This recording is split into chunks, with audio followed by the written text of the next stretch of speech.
We are live with SCI TV. I'm Joshua Gordon, the founder of the Sports Conflict Institute. Today, I'm joined by our special guest, Paul Greene of Global Sports Advocates. Welcome, Paul. Thank you for having me, Josh.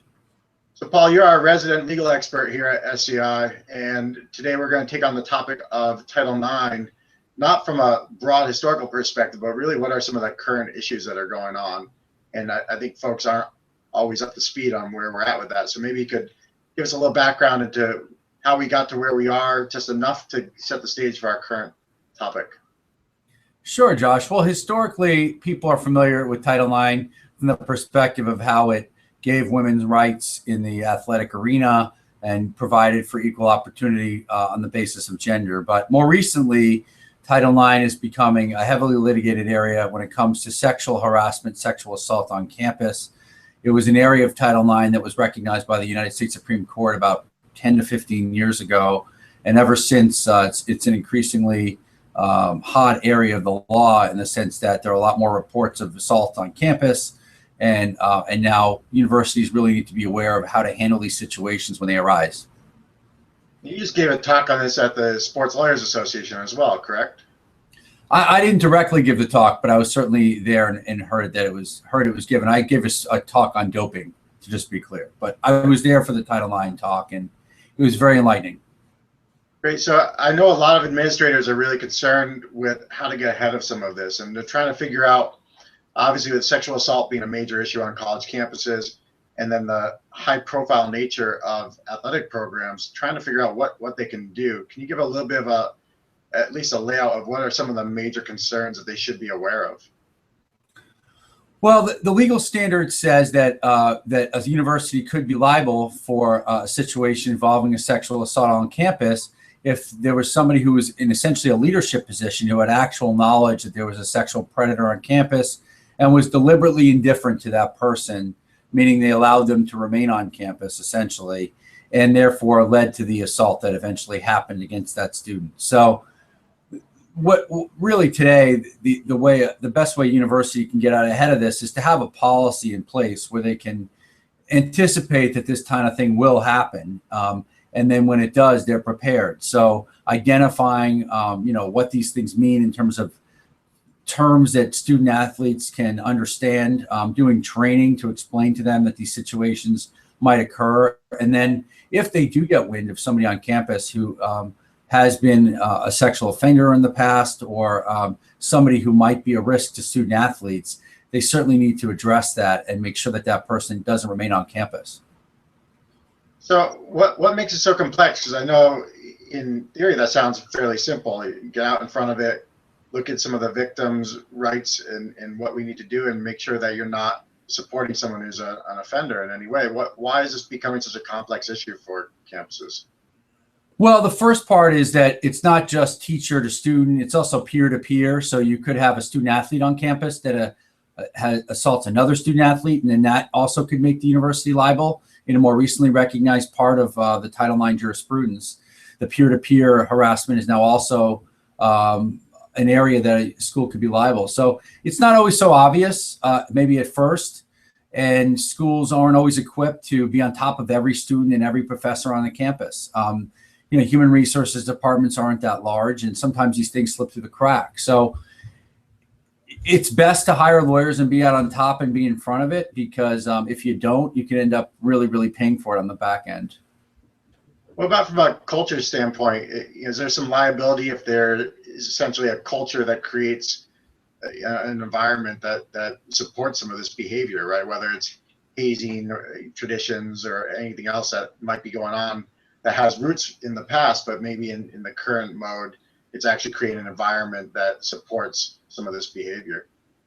No question. You're talking about there's a parallel claim available to Title IX under the Constitution for that if there's a culture of hazing or sexual harassment on campus. And that's a bit of a higher standard, but you certainly have that available. And the advantage there is that there are attorney's fees provisions available under Section 1983. If you can successfully bring a constitutional claim against a school that's a state actor, then you could really, really end up with a big judgment against you if that person who brings the claim is successful on the basis of claiming that there was a culture on campus, that the school didn't do anything, and that all these fraternity parties and all this stuff that happened over the years, it could have been ended at some point, and it wasn't. And that's why they got to where they got in terms of the assault that occurred.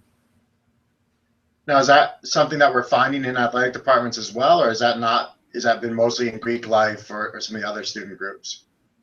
No, it's definitely present in athletic departments. I mean, you go back and look at some of the cases under Title IX, you have coaches, and I'm talking high prominent coaches in university athletic departments, who are saying completely sexually charged things to students, male coaches with female student athletes, female coaches with male student athletes. It's not unique to just male coaches and female student athletes.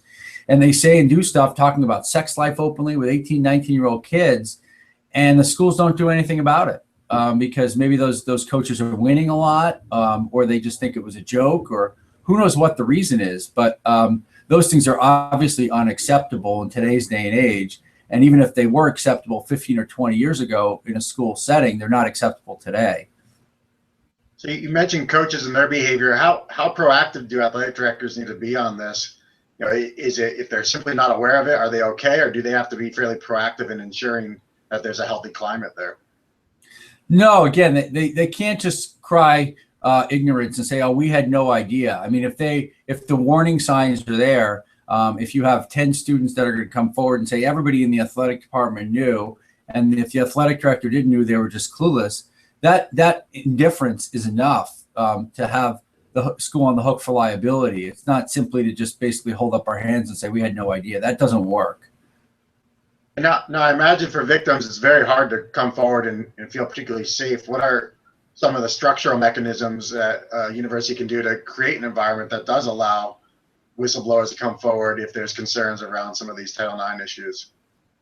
Well, one of the things that we've talked about in the past that I think would be an extremely forward-thinking and helpful move for any athletic department is to institute some sort of an ombudsman program where people can go to that person as a third-person neutral that's confidential and tell them what's happening. But short of that, there's got to be some sort of reporting procedure / mechanism where people can feel free to come forward without fear of reprisal. And certainly in the idea of a third-party witness that wants to help, there's whistleblowing and anti-retaliation pieces of Title IX where somebody can come forward and not fear that they're going to lose their job or they're going to have blowback as a result of having the courage to come forward and report something. Yeah, that fear of reprisal that you mentioned is a very important part of it, where I know a lot of athletic directors and coaches will say, well, I have an open door policy. Anyone can come to me any time. And what are some of the reasons why that structure doesn't work in its own right? To simply say, look, I have an open door policy.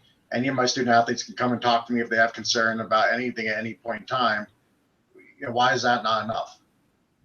Well, maybe that's the coach who's actually committing the sexual harassment. So if they are, certainly the person won't feel comfortable coming forward and telling their own coach, or they may be afraid.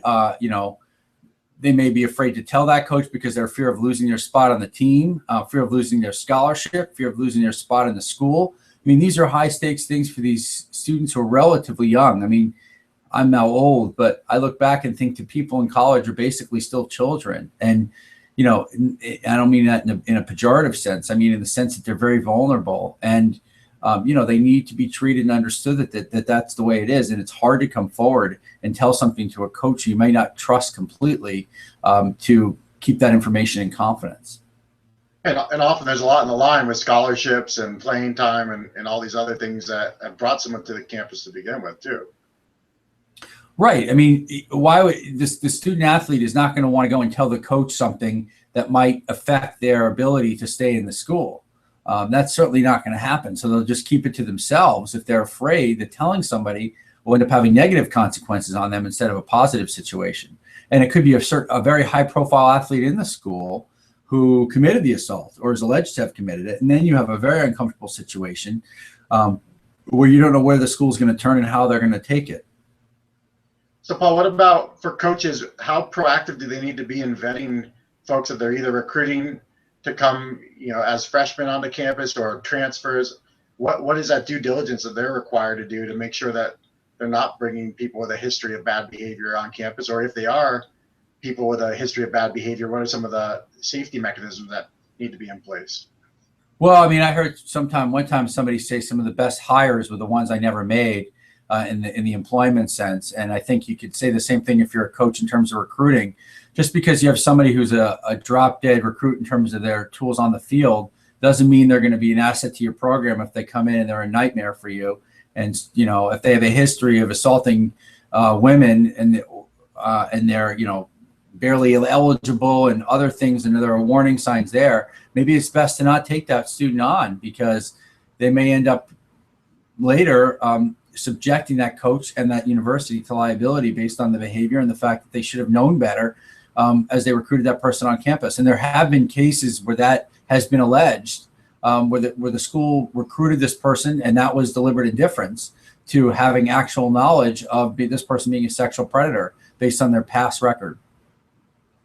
A very, very challenging situation for athletic directors who may not always even know what's going on with coaches. What are, in terms of, if we're trying to put a mental checklist together for athletic directors, what are some of the things you need to do proactively? And then, you know, when the inevitable happens that some of these things are going to arise under your umbrella, what are some of the reactive first steps that need to take place to really make sure? I'm going to read from the materials that I just got this week that are very timely, if that's okay, from the Sports Lawyers Association, because I think they're important. The first thing is there has to be confidentiality. The victims have to be protected. That is paramount to the situation. If there isn't, the system's just not going to work. There's got to be timeliness to the procedure in place when something gets reported. You can't just sit and lag on something for months at a time. There's got to be multiple different ways to report something on campus. There can't just be you go to your coach and that's the only way for the person to tell you. There's got to be the opportunity to talk to the police, to talk to somebody confidentially within the maybe HR, a dean on campus, and also maybe a hotline if you want to set one up for a sexual assault hotline. That's a good way maybe that school might want to go. If there's some sort of an investigation, you've got to have no contact between the two people. I mean, you can't let them continue to be connecting to each other, and you've got to immediately bring in the police or somebody on campus to preserve anything that's involved in terms of the potential of evidence. You don't want anybody to say that the school botched the investigation after it ended. You want to make sure that every step of the way is done above board and properly, and that's where I think you need to call the police right away. There's got to be a process in place for a student hearing on campus for a conduct violation, parallel to the potential criminal issue or the Title IX issue. And there's got to be a real investigation into what happened and no retaliation. So I think those are important ways that a school can get out in front of it and have a good policy in place. And you can imagine that some support is often really helpful in the situation where most athletic directors and administrators don't go into that profession thinking that this is where they're going to be spending the majority of their time. And it's obviously a fairly complex arena during very stressful moments if you're dealing with a crisis like that. What would right? be You'd be amazed how many schools don't have a policy in place that seems as simple as that.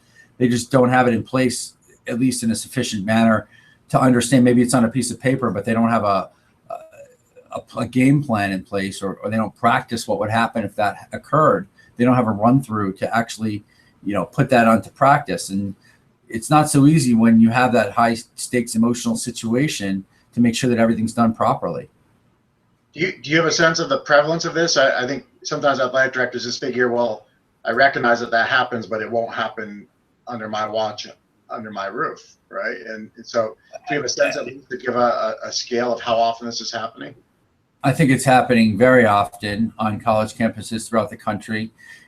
We also shouldn't forget that it happens in high schools as well, but I know we're focusing primarily on collegiate institutions today, but it happens at all higher education, universities in one way or another. I mean, there's peer-to-peer violence, there's teachers on campus, and sometimes there's still this unbelievable attitude that they can get away with it, and that somehow their first semester English class is basically like a dating pool. I mean, that's the attitude of some of these professors still on campus.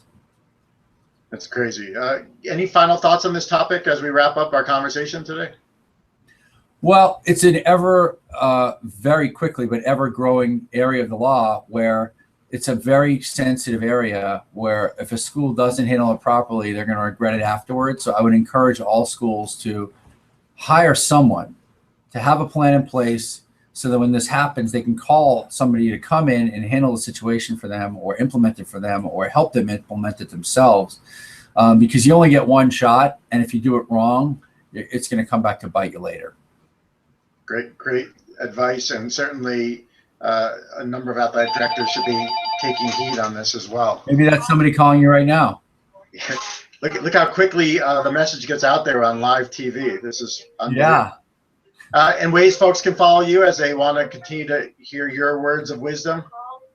Well, yeah, I'm on Twitter at Greene, Greene Sports Law, and then my website we constantly update with blogs is globalsportsadvocates.com. Great, Paul. Thank you as always for your expertise, and I really appreciate your time. Thank you, Josh. Take care.